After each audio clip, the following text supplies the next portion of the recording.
Aiterelalaya, maiterelalaya, maiterayayaya, mayayayaya, aiterelalaya, tereralaya, maiterayayayayayayayay, aiterelalaya, maitereralaya, ma ma ma ma ma ma ma ma ma ma ma ma, aitereralaya.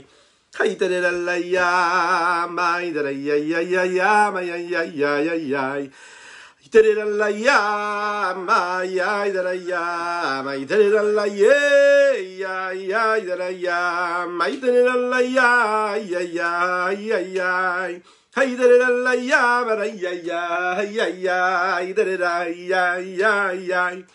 Ay ay ay ama ay oh ama ay ay ay terela ay ay ay ay terela ay ay ay ay ay oh na mama mama mai ay terela na ay terela ay ay ay terela ay ay ay ay ay ay ay ay terela ay ay Tereralaya, mayarayayaya, mayayayayay, tereralayaya, maytereralaya, hayrayayayaya, yarayayayaya, tereralaya, maytereralaya, tereralara di da da da da da da, maytereralaya, mayayaraya, tereralaya, yayayayay.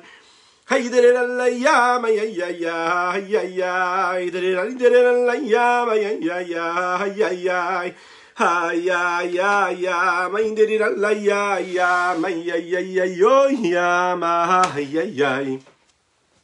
Did it ma ma ma ma ya ya ya, ma ya, oh ya ya, ya ya ya ya. Erev Tov les Koulam, bonsoir à toutes et à tous. Je suis infiniment heureux de vous retrouver en cette magnifique soirée que Dieu nous offre sur la terre. Merci mon Dieu, merci à vous pour votre présence. Partagez, likez cette publication, envoyez des cœurs, envoyez des pouces, envoyez tout ce qu'il faut, hein, afin que nous soyons encore et toujours plus. Nous étudions ce soir pour une très bonne nouvelle. Et ça fait plaisir, des bonnes nouvelles. Annoncez-nous, envoyez-nous des dédicaces, voilà. Sympathiques comme ça, des anniversaires, et là c'est pour un mariage, et ça c'est exceptionnel. Donc un très très grand Mazal Tov à nos mariés du jour, Jessica et Johan. Qu'Akadosh Baruch Hu, que Dieu leur donne de la joie, du bonheur, de l'harmonie dans leur couple, ainsi qu'à toutes les personnes qui nous regardent ici, ce soir, ou donc en replay. Ok? Alors on va entrer dans le vif du sujet. Nous sommes dans le Leshem Yichud Kudsha Berichu, cette phrase-là que nous prononçons tous les matins au début de la Tefila. C'est une phrase qui est prononcée au début de la Tefila et qui va nous accompagner dans chaque mitzvah que nous allons accomplir pendant cette journée. Elle est très importante. Nous parlons de l'union suprême d'Akadosh Baruch Hu. Lorsqu'un juif accomplit une mitzvah, il rencontre Dieu dans cette mitzvah. Lorsqu'un juif étudie la Torah, il rencontre Dieu dans cette étude de la Torah. Lorsqu'un juif fait la Tefila, il rencontre Dieu dans cette Tefila qu'il est en train de prononcer. Lorsque l'on accomplit une mitzvah, on rencontre Dieu, c'est-à-dire la Shekhinah qu'il y a dans la mitzvah. C'est le rayonnement, le dévoilement de Dieu qu'il y a dans chaque mitzvah.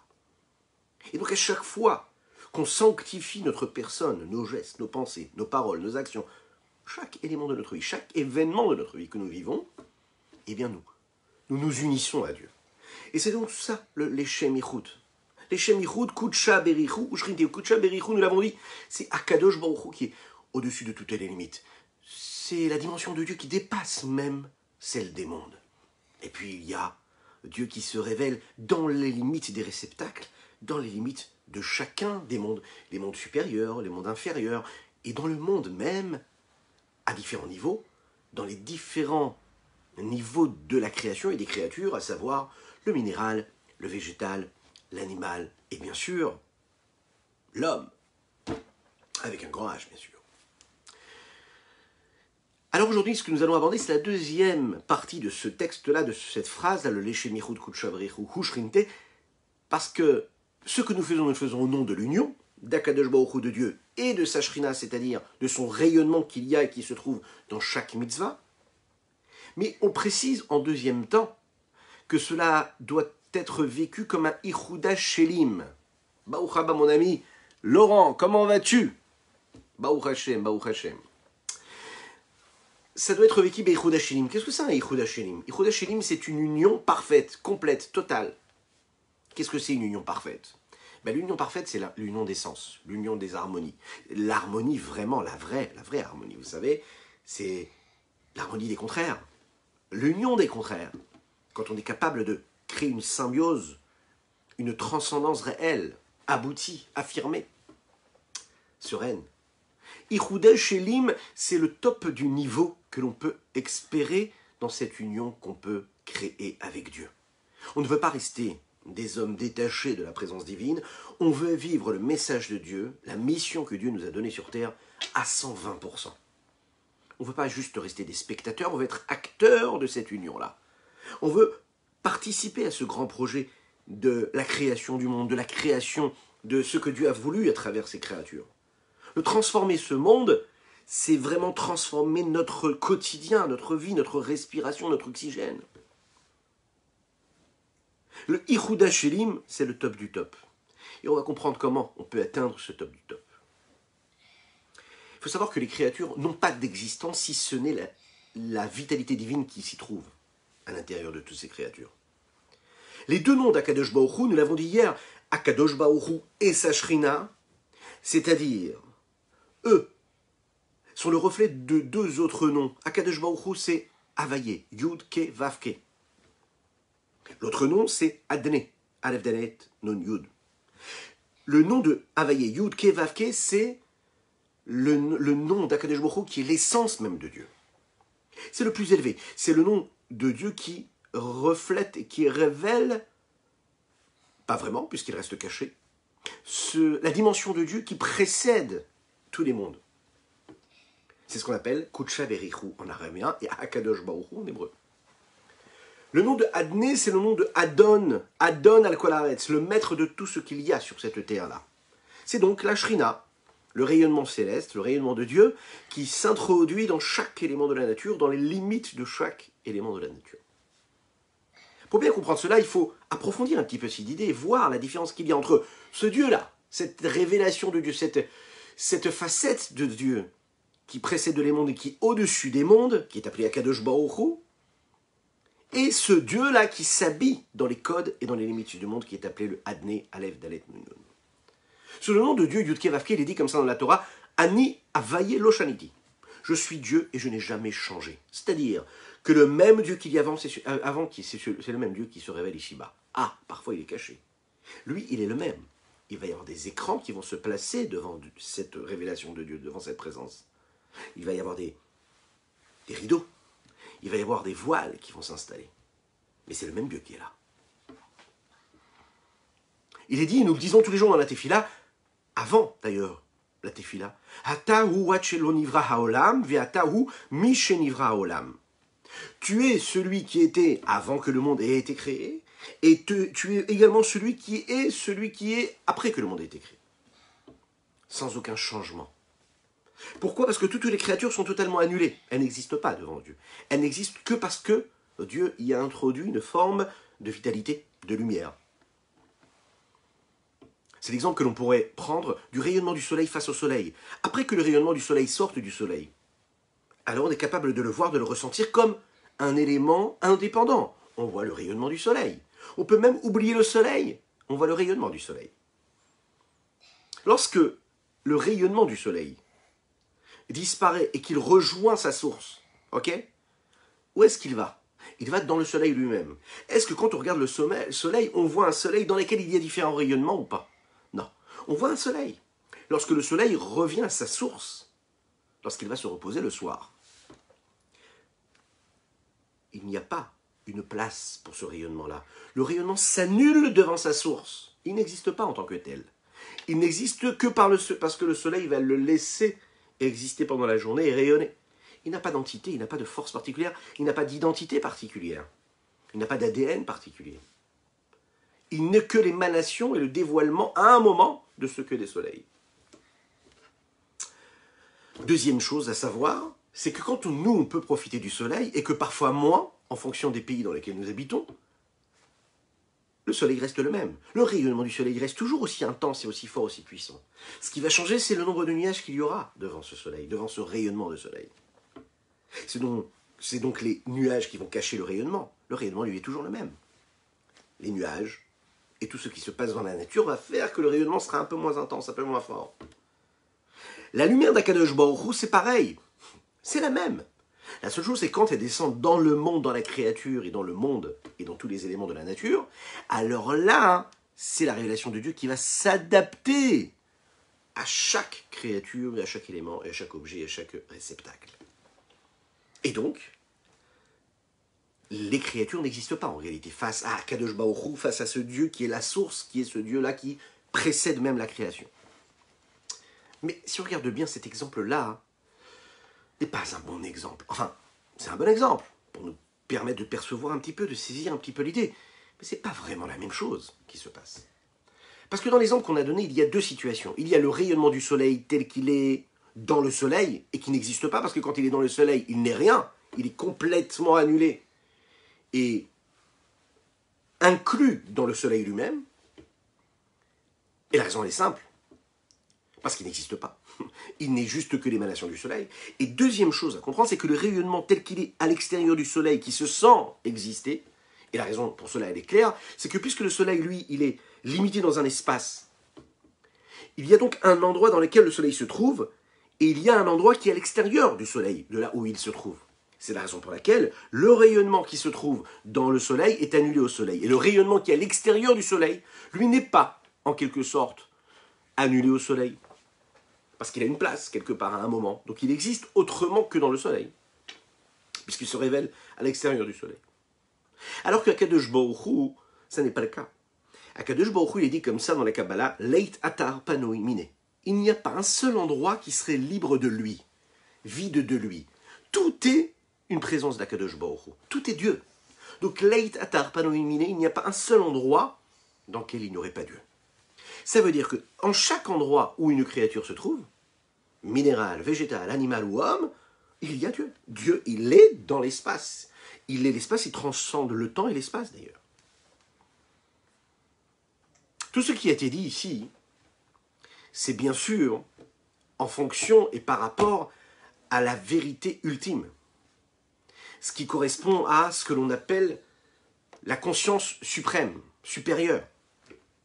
C'est-à-dire que par rapport à Kadosh Baruch Hu, le créateur du monde, et celui qui dirige ce monde-là, c'est la foi indéfectible que nous avons reçue de nos parents, de nos grands-parents, de nos arrière-grands-parents, que le peuple juif se transmet de génération en génération. C'est-à-dire que c'est une foi qui ne bouge jamais. Cette foi simple qui est de dire que Aniavaye lo Shaniti, Dieu n'a jamais changé, il n'a jamais évolué. C'est le même Dieu qu'il y avait avant la création, qu'il y a après la création. Mais les créatures, c'est-à-dire par rapport à notre regard à nous, eh bien nous, on ne peut pas le ressentir, ça. On a du mal à le ressentir. En fait, on se sent exister, on se sent même séparé de la présence de Dieu. On se sent indépendant. Donc à ce moment-là, on peut dire qu'on se sent à l'extérieur de Dieu. Et quelle en est la raison? La raison découle de ce point précis. Akadosh Baruch Hu, il a créé un processus lorsqu'il a créé le monde. Et ce processus de création a produit une forme de contraction et de compression et condensation. Et a donc laissé la place aux créatures afin qu'ils puissent se ressentir exister. On ne parle pas d'espace. On ne dit pas que Dieu a pris moins de place et qu'il s'est contracté. Non, on ne parle pas de ça. On parle plus d'une compression d'état de ce qu'il est, plus d'une condensation de l'espace. On ne peut pas dire qu'Akadosh Baruch Hu, après qu'il ait fait ce tzimtzum là, il y ait donc une place qui soit extérieure à Dieu et qui soit libre de Dieu, chas v'shalom. Ici, l'intention, c'est de dire la façon avec laquelle Dieu se trouve, c'est une façon qui est donc beaucoup moins visible, beaucoup moins perceptible. Mais Dieu, il est aussi présent. La seule chose, c'est qu'il se révèle d'une certaine façon qui va être beaucoup plus compressée. Ça prend beaucoup moins de place, a priori à nos yeux, mais c'est la même présence. C'est même parfois encore plus présent. Pour bien comprendre cela, on va prendre l'exemple d'un roi de chair et de sang. lorsqu'il se trouve dans son palais, dans son royaume, on est capable de voir l'émanation, l'influence que le roi peut avoir. C'est-à-dire où? Eh bien, dans toute la pièce, dans tout le palais. Tous ceux qui se trouvent à côté de lui ressentent vraiment que le roi est présent. Ils ne se sentent même pas exister, ils sont complètement et totalement annulés à Dieu. Comme les Chachamim disent, Man de macho kame malka chayav mita. Celui qui se tient devant le roi et qui fait juste un petit geste à son ami, d'accord?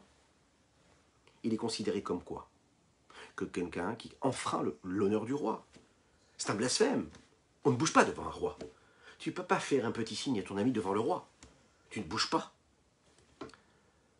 C'est que dans les lois, même, il est même ce qu'on appelle chayav mita. Il est passible de la mort.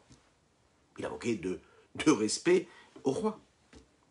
Alors imaginez un petit peu quand on se trouve devant le roi des rois, Akadosh Baruch Hu, ce que ça doit être. Pourquoi? Parce que devant le roi, on n'existe pas. On perd même ce que nous sommes. Donc si je suis devant le roi, je ne peux pas exister en faisant un signe à mon prochain. Je ne suis rien. Et le fait que je sois rien se montre à travers ce silence-là. Cette non-existence que je suis censé renvoyer.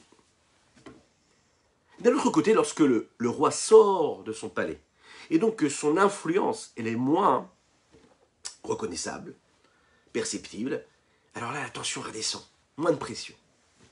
Toutes les personnes qui se trouvent dans le palais, dans la pièce, perdent un petit peu, enfin, pas perdre, mais ça veut dire mettre de côté un petit peu plus leur peur, leur crainte, et ils se sentent donc là exister indépendamment de ce que le roi peut être. Maintenant, imaginez que le roi déciderait de se mettre dans une situation assez particulière, où il serait visible et pas visible. Qu'est-ce que ça veut dire? Ça veut dire qu'il verrait ce qui se passe, mais qui ne serait pas visible. C'est-à-dire que le roi serait dans la pièce. Le roi même serait capable de savoir ce qui se passe dans son palais, mais il se cacherait derrière un rideau, de telle façon à ce que les autres ne le voient pas. C'est différent. C'est différent, mais ça ne veut pas dire que le roi n'est pas là. Ça veut dire que les personnes ne savent pas que le roi est là, donc ils vont se comporter avec indépendance, ok, avec moins de respect, pas d'irrespect, mais c'est-à-dire on baisse les gardes, il y a moins de tension, moins de pression. Mais ça ne veut pas dire que le roi n'est pas là. Il s'est juste caché derrière le rideau. Lui, il voit, mais il n'est pas vu.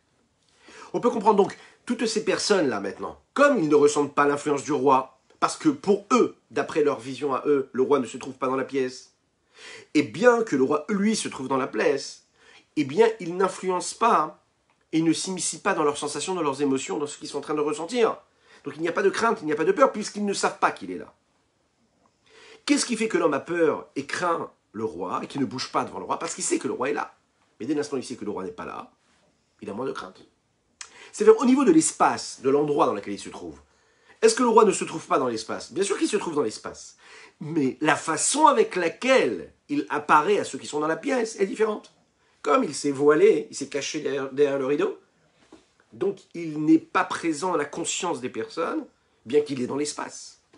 Donc en fait ici, c'est un exemple qui nous montre bien ici qu'Akadosh Baruch Hu en réalité, il se trouve partout dans le monde, comme il était partout dans le monde avant la création du monde. La seule chose, c'est qu'en fait, il s'est contracté, il s'est condensé, il s'est compressé, et de telle façon à ce qu'en fait, lui, il voit, mais il n'est pas visible. De telle façon à ce que toutes les créatures puissent le voir, puissent se sentir exister, et ne s'annulent pas complètement devant lui. Il garde une forme d'indépendance. On a expliqué, quand on a parlé de l'exemple du soleil, qu'il y avait deux situations. Et on l'a dit qu'en fait, a priori, ça ne ressemblait pas à 100% à notre cas à nous, à Dieu. Une fois qu'on a compris ce que veut dire ici le principe même du Tzimtzum, il en ressort donc qu'il y a ces deux états-là. Bien sûr, on ne va pas parler de la vérité même qu'Akadosh Baruch Hu se trouve partout, que Dieu se trouve partout. On ne va pas dire que toutes les créatures n'existent pas du tout parce qu'elles se sentent exister. Mais au niveau des créatures, elles, il y a deux situations, deux états si vous voulez. Il y a avant le Tzimtzum et après le Tzimtzum. Avant le Tzimtzum, c'est-à-dire avant cette étape où Akadosh Baruch Hu se condense, se compresse. Donc à ce moment-là, toutes les créatures ressentent Dieu, ils le ressentent, et il n'y a pas de place pour autre chose que Dieu. C'est comme le rayonnement du soleil dans le soleil. Il est complètement annulé, il fait partie du soleil, c'est le soleil, il n'y a pas de rayonnement, c'est le soleil même. Après le Tzimtzum, une fois que Dieu a fait, et s'est contracté, s'est voilé, Akadosh Baruch Hu donc s'est voilé, et donc il laisse quelque part la place à l'autre, à chaque créature. Un petit peu comme le rayonnement du soleil, qui est à l'extérieur du soleil. Il existe par lui-même. Donc en fait, Akadosh Baruch Hu, lui, ce Akadosh Baruch Hu dont nous parlons, qui précède la création du monde, c'est le Adon, c'est le maître du monde. Ça veut dire qu'en fait, il en ressort que toutes les créatures qui sentent leur existence, cette sensation qu'ils ont, cette sensation d'indépendance, c'est un ressenti qui est personnel. C'est ce qu'on appelle Da'at Tarton, un inverse de ce que nous avons parlé juste avant, qui était le Da'at Elyon. Ici, nous parlons de savoir et de conscience basse, inférieure. Ça veut dire tel que nous percevons la présence de Dieu. Mais par rapport à Kadosh Baruch Hu, qui est Da'at Elyon, la conscience suprême, là, c'est pas du tout pareil. Les créatures sont totalement annulées à Dieu. Et donc, par rapport à ça, on va essayer de comprendre quelque chose et répondre à une question. Et la question, elle est comme ça. Quelle est la source et qu'est-ce qui fait que les créatures ont la possibilité de se sentir exister, étant donné qu'ils sont bien conscients que c'est Dieu qui est derrière tout ça? Comment ça se fait qu'on a quand même la possibilité de se sentir exister? Mais avant cela, je vous souhaite un grand lechaim. Lechaim, lechaim, lechaim. Lechaim, lechaim, lechaim.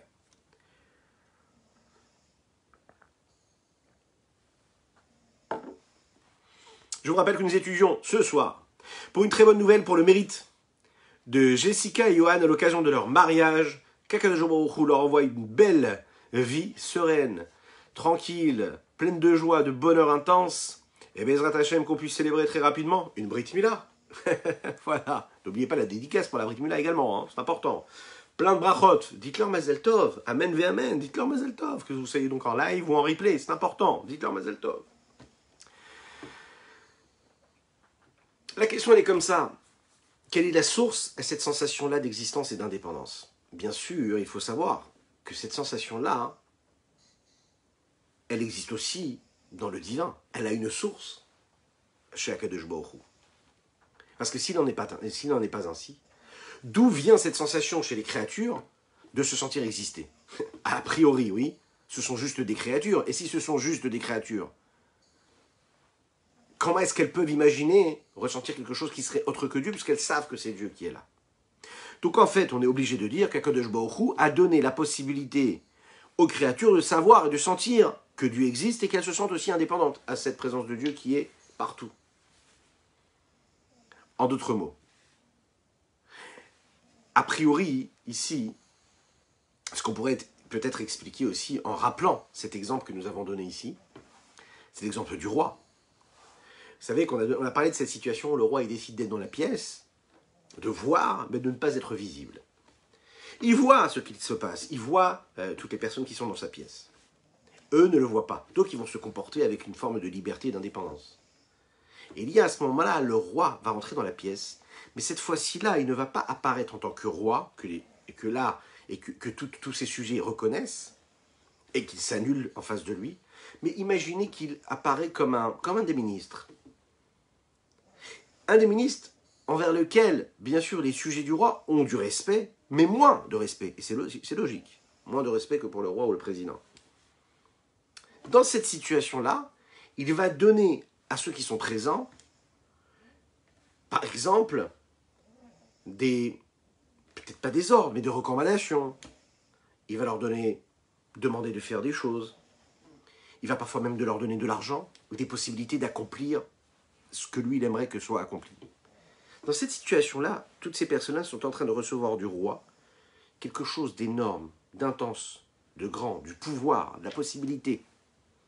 Mais ils ne se sentent pas annulés. Pourquoi? Parce que si vraiment ils se sentaient annulés, eh bien ils ne pourraient même pas recevoir ce que le roi est en train de leur donner. Parce qu'ils se sentiraient complètement inexistants face à lui. Ils ne pourraient même pas accepter ce qu'il est en train de leur donner. Parce qu'ils ne savent pas que la personne qui est rentrée dans la pièce, c'est le roi. Et ce qu'ils voient, eux, c'est un ministre. Donc c'est pour ça qu'ils peuvent accepter. Ils acceptent parce que le roi s'est déguisé en ministre. Et ce n'est pas le roi lui-même. C'est un petit peu la même chose qui se passe, même plus qu'un petit peu. Après qu'Akadosh Baruch Hu lui-même se soit condensé, compressé, qu'il se soit donc limité, et qu'il ait créé cette situation de vide, parce que c'est de ça qu'il s'agit, qui donne la possibilité à chaque existant de se sentir exister, il crée donc cette condensation, et il rentre dans l'espace. Ça n'est pas comme le roi qui vient avec sa force infinie et illimitée. C'est une situation où on est capable de voir et de ressentir l'élévation du roi, sa suprématie. On est capable de voir aussi tous les mondes et toutes les créatures qui s'annulent devant lui, et qui n'existeraient pas. Mais comme ce ministre qui rentre, qui a des capacités, qui a des possibilités, qui a des pouvoirs, mais des pouvoirs qui permettent à celui qui est existant d'être existant. C'est-à-dire à tous les sujets qui reçoivent des recommandations de ce ministre-là, d'avoir une forme d'indépendance. Donc on est capable de recevoir, parce qu'il y a un pouvoir là qui est un peu moindre que celui que le roi peut avoir. Et ça, c'est la situation dans laquelle Akadosh Baruch Hu est et se trouve quand il donne de la place aux existants, quand il donne de la place aux créatures, quand il donne de la place au monde dans lequel nous vivons. En fait, à ce moment-là, il s'associe. Il s'associe quelque part à nous. Il nous donne de la place et il nous laisse exister. Et puisque sa royauté, à ce moment-là, elle est véritable, et qu'elle ne se ressent pas dans le monde, alors les créatures ne disparaissent pas, comme ils pourraient disparaître devant le roi, ce qui est appelé communément dans la Chassidut, bitul bintsiut, ça veut dire être totalement annulé, ne pas être, parce que le roi est tellement puissant, tellement présent que je n'existe pas devant lui. Mais seulement, c'est un peu le bitul hayesh, ce qu'on appelle le bitul hayesh, on avait déjà parlé de ces différences-là, c'est l'annulation de l'existant en tant que existant, indépendamment de ce que l'autre peut être. C'est plus l'annulation qu'on pourrait avoir face au ministre. Ça veut dire, on a quand même une crainte, on a quand même une annulation, mais c'est une crainte et une annulation et une abnégation qui est quand même limitée. On n'a pas la crainte qu'on va avoir comme quand on est devant le roi, et là qu'on reste complètement prostré. C'est la différence qu'il y a entre les deux. Maintenant, ces deux noms d'Akadosh Baruch Hu, Yud-Ke Vav-Ke et Aleph Dalet Nun Yud qui est Adné. Ces deux noms-là, il faut réussir à créer une harmonie entre les deux. C'est cette union-là qu'on cherche à créer. Ces deux-là ressemblent donc et reflètent ce qu'est Akadosh Baruch Hu, Yud-Ke Vav-Ke, et Adné, la Shrina. Font allusion au degré de la divinité qui est au-dessus même et qui dépasse tous les mondes. Alors que le nom de Adné, qui est la Shrina, nous parle du degré de la divinité qui laisse la place au monde et qui s'habille dans les codes du monde. On a expliqué un petit peu plus haut, si vous en souvenez, que l'unicité de Dieu, partiellement, qu'il y a entre les deux noms Kutsha Berichu et la Shrinde, et la Shrina, Shrinde et la Shrina, elle nous oblige quelque part à croire que même quand Akadosh Baruch Hu dirige le monde selon les lois de la nature, il a la possibilité de transformer les lois de la nature. On en avait parlé hier. C'est la raison pour laquelle un juif croit et il sait que Akadosh Baruch Hu, qui est éternel, il est au-dessus, il est avant, il est pendant, il est même capable de transformer ce qui a été créé. C'est la raison pour laquelle il sait que c'est Dieu qui va le bénir et faire en sorte que quand il va semer sa graine dans le champ, eh bien, elle va donner une belle récolte, une récolte de bénédiction. Mais il sait aussi qu'il doit faire la démarche d'aller semer, d'aller élaborer le champ. Il sait qu'il doit le faire.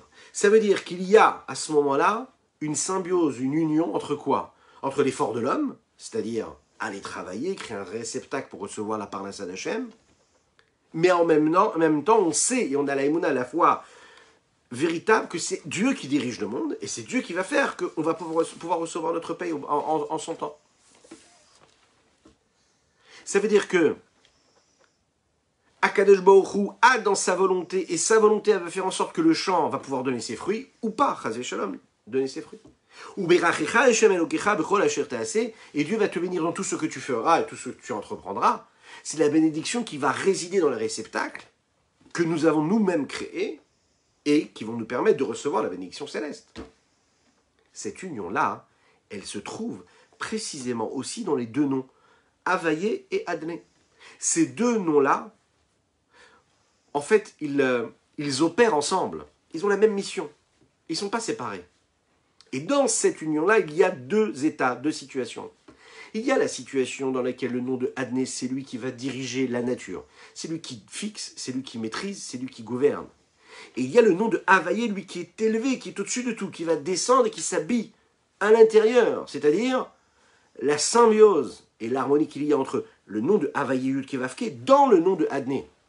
Ce nom de Adné-là, qui est venu pour diriger la nature et qui décide ce qu'il doit être, est habillé par et introduit et imprégné du nom de Havaïe, c'est-à-dire Yud Kevavke, qui est au-delà même de la nature. Donc ça c'est la situation première. Mais il y a une deuxième situation, où c'est le nom de Havaïe qui est le Yud Kevavke, qui est élevé, qui dépasse, qui dirige tous les mondes, qui est au-dessus de ces mondes-là, qui va diriger le monde, non pas par les lois de la nature, mais par des lois qui dépassent la nature. Et là interviennent ce qu'on appelle les nissim, les miracles. Les miracles, c'est l'infini. Les miracles, c'est l'infini, ça veut dire que c'est Dieu qui se révèle au-delà des limites, au-delà des contingences matérielles de temps et de l'espace, au-delà de tout. Dieu, il change, il transforme. Oui, c'est possible, en effet. Maintenant, le nom de Adné, quand il monte et qu'il s'inclut à l'intérieur, il y a une forme de vertu à cela, qui se révèle dans la conduite naturelle du monde, et qu'il y a à ce moment-là une symbiose. C'est-à-dire que quand on va voir ce qui se passe de manière naturelle, on est persuadé que ce n'est pas un miracle. On est persuadé que c'est la nature. Et la force du miracle, c'est quand on ne voit pas que c'est un miracle. La force du miracle de Dieu, de la révélation du nom de Yud Kevavke, c'est quand Dieu il se révèle dans son infini, dans son illimité qu'il peut y avoir, c'est-à-dire dans son état miraculeux, au-delà des lois de l'espace, du temps, au-delà de tout ce qu'il y a autour de nous, et du monde qui est régi par des règles. Et dans la nature, il va se révéler. Donc il est miraculeux, mais dans les lois de la nature. Ce qui fait qu'en fait, que quand on va marcher dans la rue, eh bien on va se dire, c'est naturel. Mais il y a eu un miracle. Ce qui fait que quand d'innombrables histoires qu'on a pu voir dans les miracles du Rabbi de Lubavitch, par exemple, des personnes qui avaient des vrais, qui avaient rencontré des problèmes, qui avaient rencontré des médecins, qui avaient des résultats, qui avaient des radios, dans lesquels on leur disait, voilà, il y a un problème à ce niveau du corps, c'est très très grave, etc., on doit opérer, et qui recevaient la bénédiction du Rabbi. Le Rabbi disait, si c'était une femme, allumez les bougies de Shabbat, respectez la pureté familiale, si c'était des hommes, mettez les téphilines, prenez sur vous de respecter le Shabbat. Et là, le lendemain, il y a d'innombrables histoires. Ils allaient voir les médecins à l'hôpital, et là, les médecins regardaient comme ça, mais il n'y a plus rien. Tout a disparu, il n'y a plus de problème, vous allez bien. Eux-mêmes sont là, ils se regardent, ils se disent, mais c'est pas possible. Mais qu'est-ce qui s'est passé? Dans la première radio, on voit qu'il y a un problème, là, il n'y a plus de problème. Qu'est-ce qui s'est passé? Mais il s'est passé qu'il y a eu un miracle de Dieu. Mais ce miracle-là rentre dans les lois de la nature. D'accord? Ça veut dire que c'est perceptible. Si on ne veut pas voir ce qui s'est passé, ah bien on dit, on n'aurait pas de miracle. Mais quand on est capable de voir la vulnérabilité que peut avoir la santé d'une personne que l'on souhaite merveilleuse et parfaite jusqu'à 120 ans pour chacune et chacun de toutes ces personnes qui nous regardent en live ou en replay, quand on voit vraiment ce qui se passe, quand on est capable de voir le miracle de Dieu, alors là on le sent, on le perçoit vraiment. Lorsqu'une personne, par exemple, a besoin de déménager, elle n'a pas de quoi déménager. C'est un témoignage que j'ai reçu dernièrement. Une personne qui doit déménager.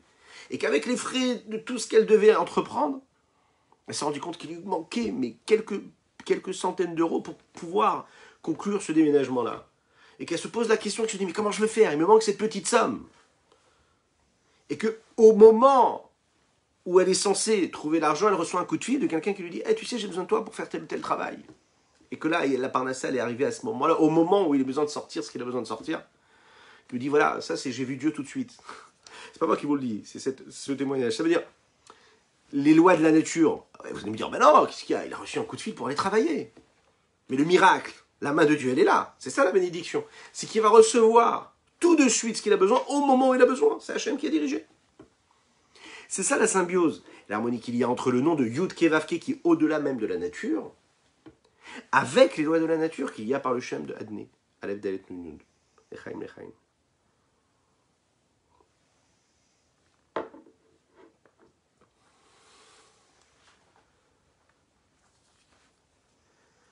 Maintenant, ces deux unions-là, comment est-ce qu'on peut les voir et les percevoir dans la foi que nous avons en Dieu, dans l'Aïmouna B'Hashem? Cela s'exprime à différents niveaux dans notre foi. D'un côté, nous avons l'union, la symbiose qu'il y a du nom de Yud Kevavke dans le nom de Adné. Okay, ça veut dire de l'infini dans le fini, de l'illimité dans le limité, dans ce qui est à l'extérieur du monde, au-delà du monde, et ce qui est dans le monde. Ça veut dire que quand il y a ça, quand il y a donc Havaïe dans Adné, ça veut dire l'infini dans les limites du monde qui se révèle, il y a une conduite naturelle du monde, et ce que l'on voit, c'est la conduite naturelle, a priori. Mais dedans se cache le nom de Havaïe qui est au-dessus de la nature, de telle façon à ce qu'en fait, l'homme se comporte normalement, selon les lois de la nature, il se lève le matin tôt pour faire sa tefila, aller travailler. Chas v'shalom, quand il est un petit peu malade, il va voir le médecin. Le médecin, il va l'écouter. Mais en même temps, il est persuadé que c'est Dieu qui dirige tout. Et qui sait que c'est Dieu, il l'a mis dans cette situation-là, il a mis ça pour lui envoyer une petite piqûre de rappel. Pour se souvenir qu'il doit peut-être se remettre en question un petit peu, prendre du recul sur sa vie spirituelle, sur sa avodat Hashem, sur ce qu'il fait, ce qu'il étudie, sa façon de prier. En même temps, il a la foi du Chaye HaOlamim. Il sait que sa foi indéfectible, c'est ça qui va diriger sa vie. Maintenant, il sait aussi que ça ne suffit pas d'aller étudier, d'aller travailler, c'est qu'il faut qu'il étudie aussi la Torah. Pas juste d'avoir la foi. Il sait que ça ne suffit pas juste d'aller chez les médecins, mais il faut aussi aller prier pour demander à Kadosh Baruch Hu, refait cholé, à Mo Israël, qui bénit et qui guérit tous les malades du Ham Israël. Et c'est de cette façon-là qu'il va recevoir la bénédiction et la réussite dans tout ce qu'il entreprend. Ça, c'est quand le nom de Havaïe, donc l'infini, descend dans le monde. C'est comme quand on nous disant Baruch Ata Hashem Elokeinu. Le nom de Yud Kevavke qui s'habille dans les lois de la nature du nom de Elohim. C'est pareil. Maintenant, quand c'est l'inverse qui se passe. Maintenant, quand c'est Adné qui s'investit dans le Havaïe.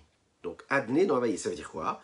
Ça veut dire le Dieu qui est là dans les limites du monde, qui s'investit dans le nom de Dieu et la révélation de Dieu, le reflet qui est infini. Qu'est-ce que cela veut dire?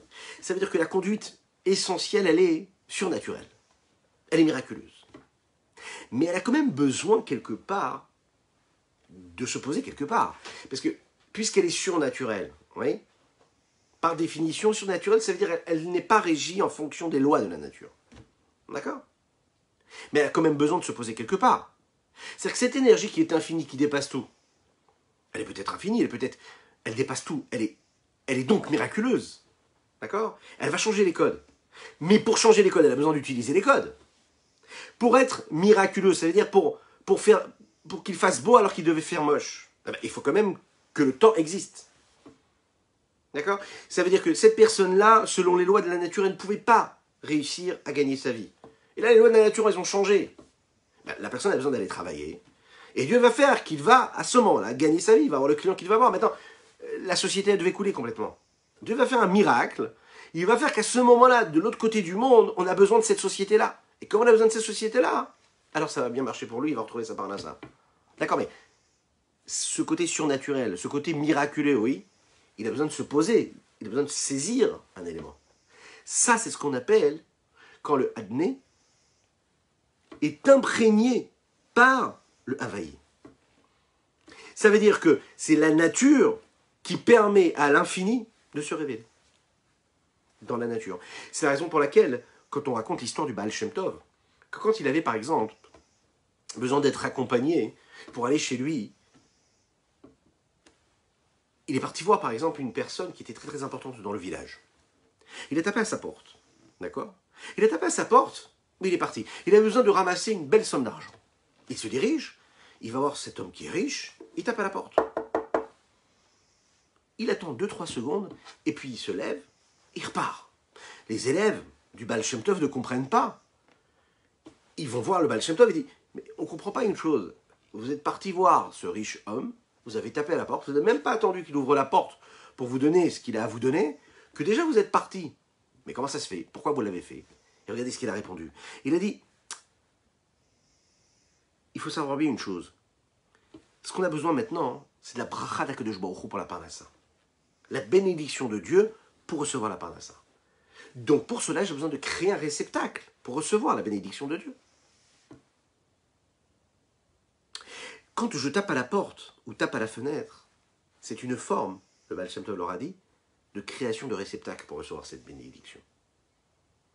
Créer une bénédiction afin que je puisse recevoir dans la nature la bracha de Dieu, la bénédiction de Dieu. Mais puisqu'Akadosh Baruch Hu, c'est sûr qu'il va m'envoyer ce qu'il doit m'envoyer, parce que je sais qu'il va m'envoyer ma bénédiction de tout ce que j'entreprends. Donc j'ai même pas besoin d'attendre que le riche ouvre la porte pour me donner ce qu'il a besoin de me donner. J'ai juste tapé à la porte. Qu'est-ce que ça veut dire taper à la porte? Ça veut dire que dans la vie, parfois, il suffit juste de taper à la porte, taper à la fenêtre. Ça veut dire juste te lever le matin, de te présenter à ton poste. C'est déjà une façon de montrer à Dieu que tu as fait ta démarche personnelle. Ensuite, Dieu, il fera que tu auras la parnassa qu'il faut. C'est pas une parnassa dans le chiffre, c'est une parnassa bénie. Ça veut dire que toi, tu n'es pas capable de savoir aujourd'hui ce dont tu as besoin. Tu es persuadé que tout ce que tu as besoin, c'est la prime pour pouvoir partir en vacances. Mais ce que tu ne sais pas aujourd'hui, c'est que la vraie bénédiction, c'est que Dieu, il te révèle, il te réserve, Bezrat Hashem, quelque chose pour toi ou pour tes enfants ou tes petits-enfants, juste parce que tu t'es levé le matin. Toi, tu es persuadé, tu regardes à court terme, tu penses que pour toi, le vrai bonheur, la vraie réalisation, la concrétisation, c'est que quand tu tapes à la porte, que la personne, elle t'ouvre et qu'elle signe le contrat. Ce qu'on est en train de te dire, et ce qui te dit le Baal Shem Tov, c'est que toi, tu ne comprends pas ce qui est bon pour toi. Tu ne sais pas ce qui est bon pour toi. La démarche que tu dois faire, c'est d'aller taper à la fenêtre, taper à la porte, selon les lois de la nature. Parce que la nature, elle est comme ça. Il faut que tu te lèves, que tu ailles prendre tes petites graines, que tu ailles labourer tout le champ tous les matins. Maintenant, de quelle façon les fruits vont pousser? Qu'est-ce que tu vas générer comme profit? Et qu'est-ce que tu vas pouvoir faire avec ces profits? Est-ce que tu vas pouvoir investir comme il faut? Est-ce que tu vas passer toute ta vie à investir ce que tu vas investir pour que ça donne quoi? Est-ce que tu vas avoir des enfants en bonne santé? Est-ce que tes enfants ils vont pouvoir être tranquilles, sereins? Est-ce qu'ils vont être bien éduqués? Est-ce que tu vas avoir la paix dans ton foyer? Ça, c'est la vraie bénédiction dans ta vie. C'est pas juste que quand tu vas semer tes graines, elles vont donner des bons pommiers. Oui? Il faut comprendre qu'un juif, il doit générer des bénédictions comme un pommier donne des pommes. Ça veut dire que c'est la nature pour nous de voir des pommes qui tombent d'un pommier, oui. On n'a jamais vu un pommier donner des poires. Un juif, il doit vivre sa émouna tellement forte qu'il doit voir le adné, d'accord? Être imprégné par le Havaïe Yudke Vavke. Ça veut dire que le adné, il est dans Havaïe. Ça veut dire que les lois de ma nature, elles sont dans le miracle. Ça veut dire que la conduite d'Akadosh Baruch Hu, qui est miraculeuse, elle s'installe dans ma vie de tous les jours. Elle s'installe dans ma nature. Je crée juste un processus naturel où je me donne la possibilité de recevoir ce miracle-là.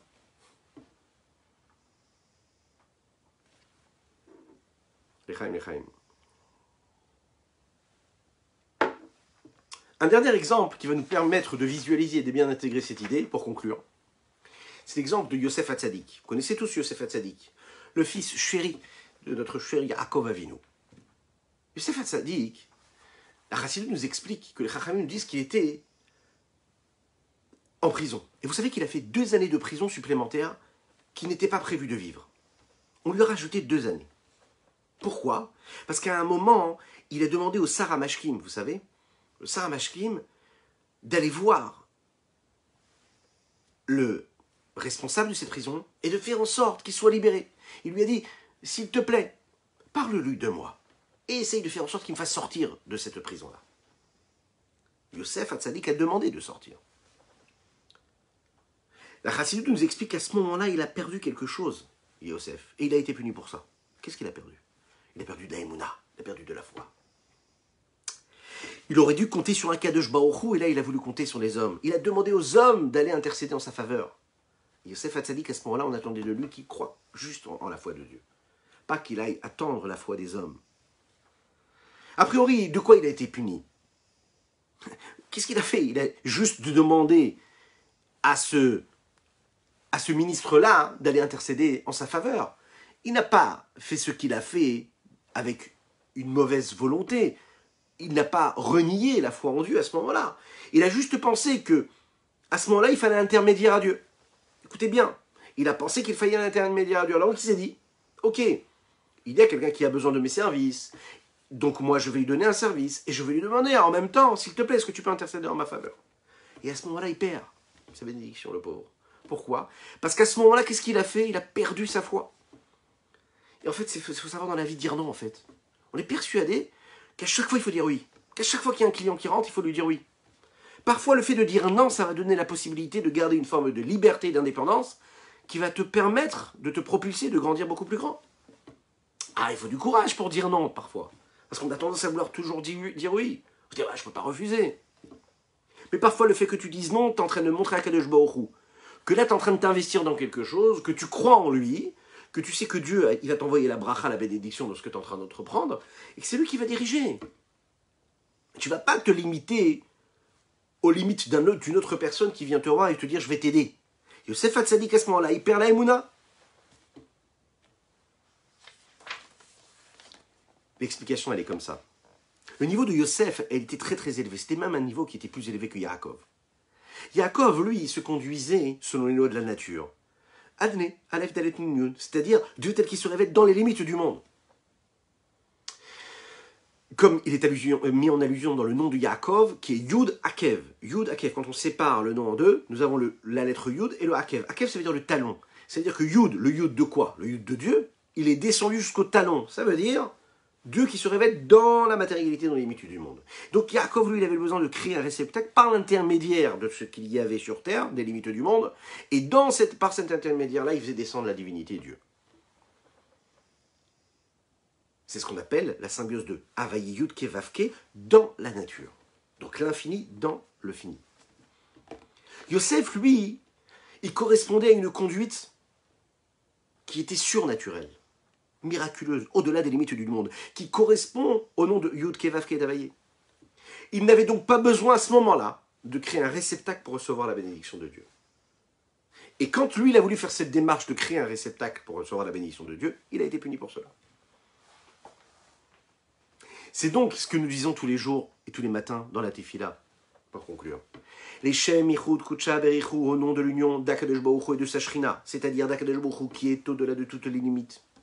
Avec sa Shrina, ça veut dire l'émanation, le dévoilement, les lumières qu'il nous donne, qu'il nous offre dans les limites du monde, dans chaque objet, dans chaque mitzvah, dans chaque moment de vie. Les Yachad Hashem Yudke Bevavke, afin de créer une unité en trois. Et une union entre quoi? Entre le Yudke, c'est-à-dire Dieu qui est au-delà des limites, avec le Vavke qui est Dieu dans les limites. Beichud Hashelim Beshem Kol Israël, avec une union parfaite au nom de tous les Ham Israël, de tout le peuple juif. Cette tefila-là, qu'on va commencer tous les matins, ainsi que toutes les mitzvot qu'on va accomplir pendant notre journée, elles sont l'Eshem Ichud, elles sont pour activer cette unicité, cette union, cette symbiose, cette harmonie entre les deux noms de Dieu, à savoir Yud Ke Vav Ke et le Adne, Aleph Dalet Nun Yud. Cette symbiose, cette harmonie-là, ils sont en réalité les ambassadeurs, les reflets de ce que peut être la Kudsha Berichu, Akadosh Baruch Hu, qui est séparé, Kadosh ou Mouvdal, du monde, et la Shrina, c'est-à-dire le rayonnement d'Akadosh Baruch Hu, l'évidence de Dieu qui s'habille dans les lois de la nature et du monde. On continue, Beshem. Beshem, ça veut dire par le nom, dans le nom. Mais par quel nom? Ben, le nom de Yudke, Vavke. C'est-à-dire, les deux noms, les révélations qu'il y a dans ces deux noms que nous avons abordé aussi la question aujourd'hui. Yudke, qui est celui qui est du haut vers le bas.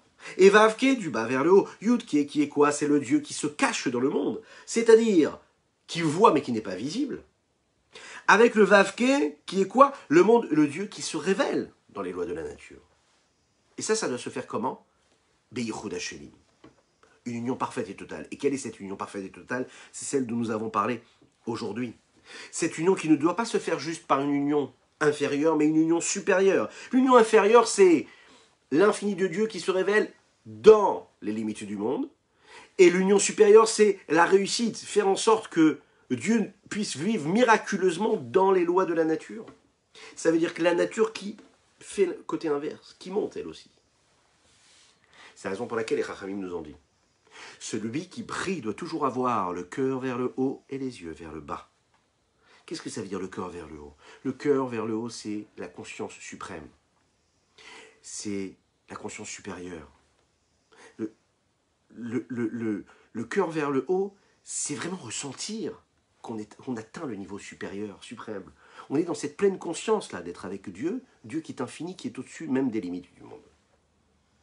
Et Navle Mata, les yeux vers le bas, c'est ce qu'on appelle être capable de voir ce qu'il y a dans le monde, être conscient de ce qui nous entoure, afin de faire en sorte que le cœur, la pensée, l'intention se réveillent.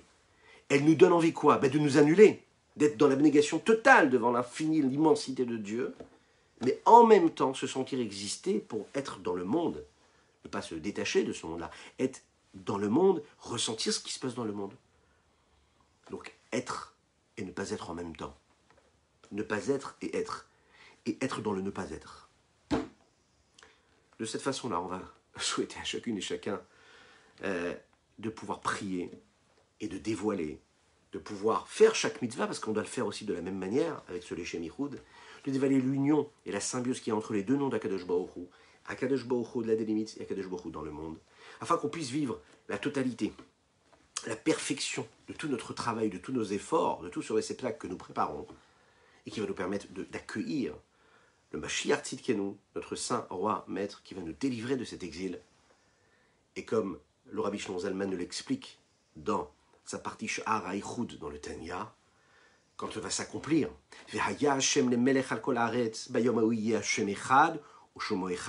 ce jour-là, où Akadosh Baruch Hu, ce roi, sera le roi de tout l'univers, du ciel, de la terre. Ce jour-là, Akadosh Baruch Hu sera unique. Hashem Echad ou Shmo Echad, unique, unique, unique, dans l'unicité et l'union la plus totale. Je vous souhaite une excellente soirée. Que Dieu vous bénisse et qu'il vous protège. Je vous invite à partager, à liker et à commenter. Je vous rappelle que ce soir, nous avons étudié pour une très bonne nouvelle et on souhaite un très très grand Mazal Tov, et donc que cette union-là, comme l'union de toutes les personnes qui ont besoin d'un zivoug, qu'ils puissent le trouver rapidement, et ceux qui sont déjà mariés, quelque chose pour les aide à être dans l'union, l'unicité la plus totale, la symbiose et l'harmonie. Nos très chers mariés du jour, Jessica et Johan, qu'Akadosh Baruch Hu leur envoie un très grand Mazal Tov et beaucoup de bénédictions. N'hésitez pas à leur souhaiter Mazal Tov, vous également, avec une grande bénédiction pour Dana Rachel Ganouna Cohen et Daniela Esther Benamou. Que Dieu vous bénisse. À très très très bientôt. Que Dieu vous bénisse.